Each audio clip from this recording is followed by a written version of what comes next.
The movie begins in '96, in a hospital where one of the patients suffers from a cardiac arrest. The medical team quickly begins resuscitation efforts. Charlie Cullen, the doctor who is the first to respond to the emergency, observes the process from the sidelines. Unfortunately, the doctors are unable to save the patient and confirm the time of death. The story then jumps to 2003 at Parkfield Hospital, where the main character, Amy Loughren, works as a nurse. She is dedicated to caring for her patients, always polite and compassionate with both them and their visitors. However, her kindness and leniency don't sit well with the hospital manager, and Amy receives a reprimand for her approach. To assist her with night shifts, a new assistant is hired for the ward. While attending to a bedridden patient, Amy suffers a cardiomyopathy attack and is forced to rest in an empty ward. The following morning, Amy returns home, walks her daughters to school, pays the nanny, and heads to her doctor's appointment. There, the cardiologist delivers a grim diagnosis. She needs a heart transplant, or she will die from a heart attack. However, Amy is unable to take medical leave because she hasn't yet accumulated enough health insurance benefits. When she begins her shift later, she meets the newcomer, Charlie Cullen. She shows him around the hospital, and he shares stories about his previous jobs. Together, they visit a patient with an acute allergic reaction to give her medicine. After visiting the patients, the film's protagonists have lunch, discussing family matters. They each have 2 children. The conversation is interrupted by a call to the ward. Charlie offers to take over for his colleague, which makes her feel extremely positive. However, when she returns home, all the positive feelings are negated by her daughter's tantrum about her clothes. At work, she suffers from another health problem, which Charlie notices.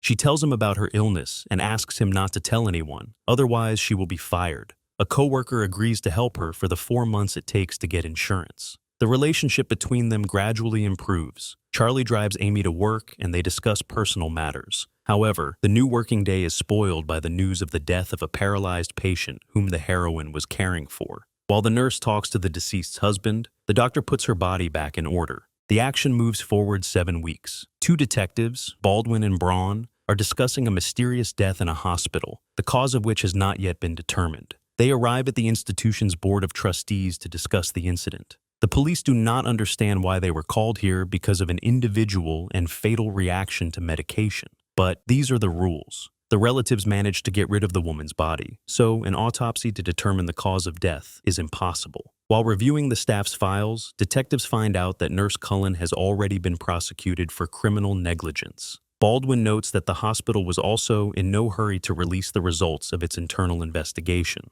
The police gut feeling is that there is more to the case than that. Meanwhile, Charlie is staying with Amy, rehearsing a school play with her daughters. When they arrive at work, they learn from their bosses about the investigation and the police involvement. All employees will be interviewed in the presence of a lawyer. Talking to the cops without one is tantamount to breach of contract. But the detectives see this excessive caution as an attempt to hide something. When Amy is questioned about the dead patient, the lawyer is distracted for a minute by a stranger.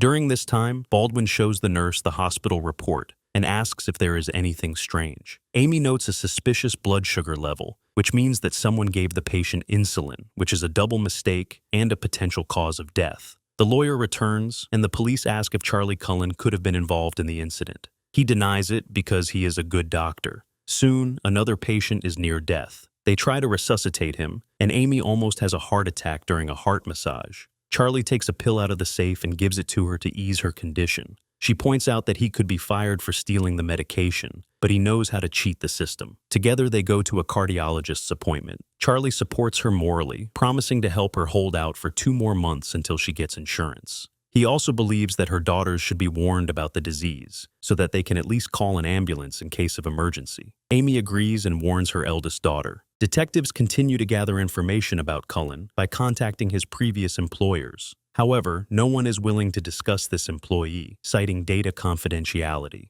An official internal investigation report comes from Parkfield Hospital, which takes several pages. Baldwin finds it suspicious, and he contacts the hospital's attorney. The lawyer is clearly uncooperative and wants to end the conversation as soon as possible. The detective accuses her of hiding evidence and covering up for the perpetrators, and then walks away. The accusation has the desired effect, and soon the cops receive a complete list of medications found in the victim's body. In addition to insulin, there is another drug that was mentioned in the case of Cullen's negligence at his previous place of work. However, the lawyer yelled at their superiors, and now the detectives are forbidden to appear at the hospital as it is not yet possible to prove the crime. Meanwhile, while Amy is caring for a patient, Charlie calls her to the residence room for a snack. During the conversation, he complains about his ex-wife, who forbids him to see his children. Later, while talking to the patient, Amy notices that she is having problems with her perception of reality and memory. Realizing that these are symptoms of complications, she calls the woman's husband. After that, she notices the presence of insulin in the tests, which leads to a sharp deterioration in the patient's condition.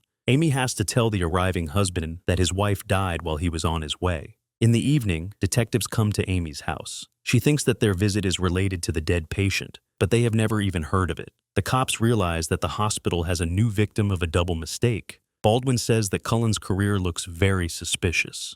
The cops ask Amy to help them and leave a business card in case she changes her mind. The woman begins to doubt the friendliness of her new colleague and starts avoiding Charlie. She meets with a former classmate who used to work with Cullen to ask her about the suspect. It turns out that there were bad rumors about Charlie, that he repeatedly added insulin to saline, and that after he was fired, the number of accidents dropped dramatically. When Amy returns to the hospital, she checks the bags of saline and finds a puncture wound, just as her friend said. The heroine loses consciousness from excitement and falls in the corridor. She regains consciousness in the ward, where Charlie is sitting next to her. Not wanting to expose herself to unnecessary danger, Amy refuses to be hospitalized and goes home with him so as not to arouse suspicion.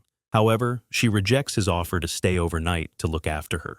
The next day, Amy goes to the detectives to confirm their suspicions. She tells them about the killer's method of action. Insulin and another drug are slowly released into the bloodstream through saline, which is why death does not occur immediately. In addition, she confirms that the hospital's lawyer is covering up the incident by withholding most of the reports. To press criminal charges, detectives need to find a body with drug residue. Amy convinces the husband of the recently deceased patient to give permission to do so. In the hospital itself, during her shift, the heroine keeps an eye on Charlie, replacing the bags of solution after him with safe ones. She also prints out a report on what drugs he took from the safe, and the list includes the very same banned drug. With this evidence, the nurse and the detectives go to the police chief. However, due to a bug in the system Charlie uses, the evidence does not look very convincing. Cullen is summoned for questioning by the hospital management. They catch him lying on his job application and fire him for it. This is reported to the police, who are unhappy with this development because the doctor will be hired at another hospital, where the management will also turn a blind eye to strange coincidences to cover up their mistakes. When Amy returns home, she finds Charlie playing with her daughters, referring to an old friendship. After sending the girls to the bedroom, the heroine talks to a colleague. He offers to help with the housework, while she works for 3 weeks until she receives her insurance. But Amy politely refuses and leaves to be with her daughters. As soon as the door closes behind him, Amy slumps to the floor and begins to cry from the stress. The next day, under police surveillance and on tape, she calls Charlie to apologize for yesterday. They agree to have lunch on Saturday. At the appointed time, Amy is waiting for him at the diner, and the detectives are listening in on the conversation. The doctor confesses that he has found a new job and is starting the night shift in the evening. Before he leaves, Amy tries to provoke him into a confession, recalling their work together and saying that she doesn't care if the rumors are true. Charlie is nervous when the other woman tries to take his hand. They sit opposite each other and look into each other's eyes in silence until the man turns the conversation to the children. His ex-wife has allowed him to see them. But Amy insists on bringing the conversation back to the hospital. Neither admitting nor denying his guilt, Charlie leaves, claiming that he needs to get to his new job in time. After he leaves, the detectives calm the girl down and ask her where the hospital where the suspect was admitted is located. Braun gives his colleagues a tip-off to apprehend Charlie on the way. Noticing police sirens behind him, Charlie does not try to resist and obediently pulls over to the side of the road. He is laid face down on the asphalt and handcuffed. Soon, detectives visit the jail. Turning on a recorder, they begin interrogating the detainee. The cops say that they know about his dark deeds and his method of operation. Charlie doesn't want to discuss patients without the hospital's lawyer, but the detectives remind him that he no longer works there. Mentioning that Charlie's recent victims were women, Braun suggests that they reminded him of his mother, who died in the hospital when he was a child. As the detectives speculate, the doctor begins to cry. He refuses to look his interlocutors in the eye to the last. The policemen continue to press him morally until he becomes hysterical. Baldwin visits Amy to tell her that Charlie hasn't confessed. This means that he will be released from custody tomorrow morning. She spends the entire evening in heavy reflection, even watching a play put on by her daughter. After sunset, the heroine calls a detective and goes to visit Charlie in the police station. In the cell, she asks him to take off his handcuffs. The detainee asks her to leave, but instead she covers him with her sweatshirt and thanks him for his help in a difficult moment. Amy says that she cannot understand how such a kind person can kill people. Charlie replies that he only wanted to help her, and she asks him to do her one last favor, tell her the truth. Unable to resist, Charlie confesses that he did it and breathes a sigh of relief. But Amy and the detective need specific details. They ask for names. Although the killer doesn't remember all his victims, he immediately names several. When the heroine asks him why, the maniac replies that no one stopped him. To avoid the death penalty, Charlie confessed to 29 murders.